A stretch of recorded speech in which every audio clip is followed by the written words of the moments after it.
क्या आपके विवाह में देरी हो रही है या फिर घर के किसी अन्य सदस्य के मैरिज में किसी भी कारण से विलंब हो रहा है?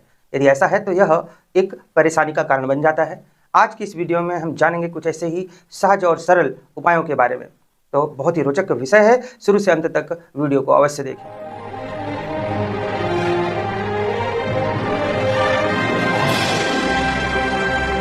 नमस्कार, आज के इस वीडियो में हम बात करने वाले हैं विवाह में देरी और उसके उपायों के बारे में।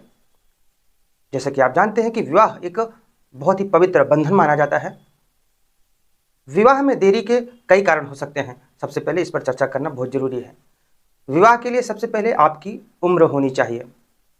दूसरा बिंदु, विवाह के लिए आपकी इच्छा होनी चाहिए। कहीं ऐसा ना हो कि आपकी इच्छा तो नहीं है परंतु आपके घर वाले आप पर प्रेशर डाल रहे हैं कि विवाह करना है, जबकि आपकी इच्छा है कि आप अपना करियर बनाएं, आप अपना बिजनेस देखें, आप अपनी लाइफ कुछ सालों तक अकेले जिएं। तो इसलिए विवाह के लिए एक तो उम्र होनी चाहिए। दूसरा बिंदु क्या है कि आपकी स्वयं की इच्छा होनी चाहिए।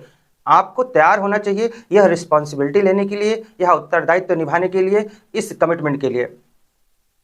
तो इन दो बातों का विशेष तौर से ध्यान रखना है। तीसरा बिंदु क्या है कि आपके विचार क्या है, आपको किस प्रकार की वाइफ या किस प्रकार का हस्बैंड चाहिए। तो आपकी रिक्वायरमेंट क्या है, आपकी इच्छा क्या है। तो जैसे भी आप अपना लाइफ पार्टनर चाहते हैं उसके बारे में खाका तैयार कर लें। कहीं ऐसा तो नहीं आप बहुत ही काल्पनिक हैं कि आप सामान्य से दिखते हैं लेकिन आपको कोई सेलिब्रिटी चाहिए, तो ये तो काल्पनिक बात हो गई।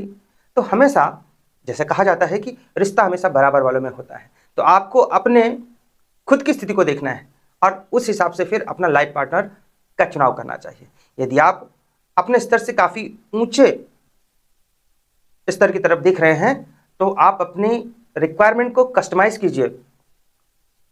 आप कस्टमाइज्ड लाइफ पार्टनर चुनिए, यही आपके लिए उचित भी होगा, जो कि रियलिस्टिक भी है। तो यह सामान्य से बातें हैं कि आपकी उम्र होनी चाहिए, आपकी इच्छा होनी चाहिए और आप क्या चाहते हैं अपने लाइफ पार्टनर, किस तरह का लाइफ पार्टनर आपको चाहिए जो कि आपके स्तर का हो। और देशकाल परिस्थिति का भी आपको ध्यान रखना है। अब आगे बात करते हैं उपायों की। यदि ये सारी रिक्वायरमेंट आपकी पूरी हो गई, जो मैंने आप 3 बिंदु 4 बिंदु आपको बताए, ये सब मैच कर रहा है, तो अब बात आती है उपायों की। उपाय के लिए क्या करना चाहिए। तो विवाह में यदि विलंब हो रहा है, देरी हो रही है किसी भी कारण से, तो सबसे पहले अपने बेडरूम के देखिए। बेडरूम यानी कि शयन कक्ष, यह विवाह से बहुत ही संबंधित होता है। विवाह के लिए बेडरूम बहुत ही इंटीमेट जगह है, तो इसलिए आपका जो बेडरूम है उसमें चीजें व्यवस्थित होनी चाहिए। सबसे पहली बात तो जहां पर आप जिस बेडरूम में आप सोते हैं घर के नॉर्थ वेस्ट में हो तो बहुत बढ़िया। तो आपका बेडरूम घर के नॉर्थ वेस्ट अर्थात उत्तर पश्चिम दिशा में होनी चाहिए। यदि किसी कारणवश आपका अलग से कोई ऐसा बेडरूम नहीं बन पा रहा है जो नॉर्थ वेस्ट में है, तो जहां भी आप सो रहे हो आपका सिर नॉर्थ वेस्ट में होना चाहिए, उत्तर पश्चिम दिशा में होना चाहिए। उत्तर पश्चिम दिशा की दीवार पर कोई घड़ी नहीं होना चाहिए। घड़ी समय का सूचक है और यह आपके रिश्तों को समय से प्रतिबंधित कर देता है। आपका जो बेडरूम है, शयन कक्ष है, वह लाइट कलर का होना चाहिए। जो कलर उसमें आप इस्तेमाल करेंगे लाइट पिंक, लाइट रेड या लाइट पर्पल कलर का होना चाहिए। यदि आप डार्क कलर यूज करते हैं, dark black, dark red, dark blue, तो अब आप डार्क कलर इस्तेमाल करना बंद कर दीजिए। आपको light red, light purple, light pink धारण करना चाहिए। यदि आपका विवाह में विलंब हो रहा है तब की स्थिति विशेष तौर से बताना चाह रहा हूं मैं। तो लाइट कलर आपको इस्तेमाल करने हैं, चाहे वह घर की आपके बेडरूम की दीवारों पर हो, चाहे आपके कपड़ों का कलर हो। डार्क कलर नहीं पहनना है, डार्क कलर इस्तेमाल नहीं करना है। आपके बेडरूम में कोई भी धारदार या नुकीली चीज नहीं होनी चाहिए, जैसे कि कैंची, चाकू, पिन, ये सारी चीजें बेडरूम में नहीं होनी चाहिए। बेडरूम के किसी ड्रायर में भी नहीं होना चाहिए। जिस बेड पर आप सोते हैं उस बेड के नीचे कोई भी भारी चीज नहीं होनी चाहिए, ताकि आपकी जो पॉजिटिव एनर्जी है, जो सकारात्मक ऊर्जा है, उसके रास्ते में कोई अड़चन ना आए। किसी भी भगवान की तस्वीर आपके शयन कक्ष में, बेडरूम में नहीं होनी चाहिए। कारण है विवाह और पूजा पाठ दो अलग की चीजें हैं। आप कह लें बेडरूम और मंदिर दो अलग की चीज़ें हैं। बेडरूम एक बहुत ही इंटीमेट जगह है, जबकि ध्यान, आराधना इन सब के लिए बनाया गया है पूजा कक्ष या फिर मंदिर। तो आपके बेडरूम में किसी भी भगवान की फोटो या मूर्ति नहीं होनी चाहिए। गले में भी आपको किसी भी भगवान की फोटो धारण नहीं करना चाहिए, क्योंकि आप उतनी शुद्धता, उतनी स्वच्छता बरत नहीं पाएंगे, रख नहीं पाएंगे। आपके बेडरूम में कोई भी टूटी फूटी वस्तु, टूटी फूटी चीज नहीं होनी चाहिए। नॉर्थ वेस्ट एरिया, घर का नॉर्थ वेस्ट एरिया और आपका बेडरूम का नॉर्थ वेस्ट एरिया विशेष तौर से बहुत साफ सुथरा होनी चाहिए।